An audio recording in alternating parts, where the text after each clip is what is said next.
Alors, la question principale, c'est les 35 heures ont fait des dégâts.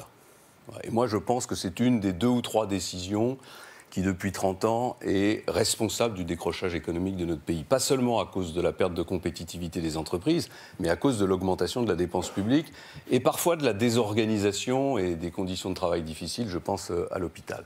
Donc, il faut vraiment terminer avec ces 35 heures. On a eu tort de ne pas le faire plus tôt. Mais si on veut en terminer, il faut vraiment le faire.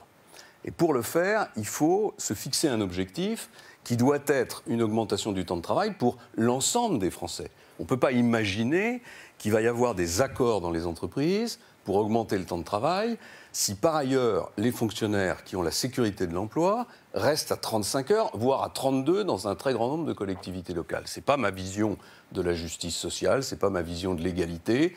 Je pense que les fonctionnaires doivent accomplir un effort de travail supplémentaire pour permettre au pays de se redresser et pour permettre que l'ensemble de la société française travaille un tout petit peu plus, parce que c'est comme ça qu'on redressera la situation. Alors, s'agissant de la fonction publique, ça ne peut se faire évidemment que dans le cadre d'un accord, d'une négociation. Cette négociation, elle doit porter sur les contreparties de l'augmentation du temps de travail. Moi, je veux une négociation qui soit, au fond, un partage des gains entre la puissance publique, donc il y a une partie d'amélioration de la compétitivité, et les salariés.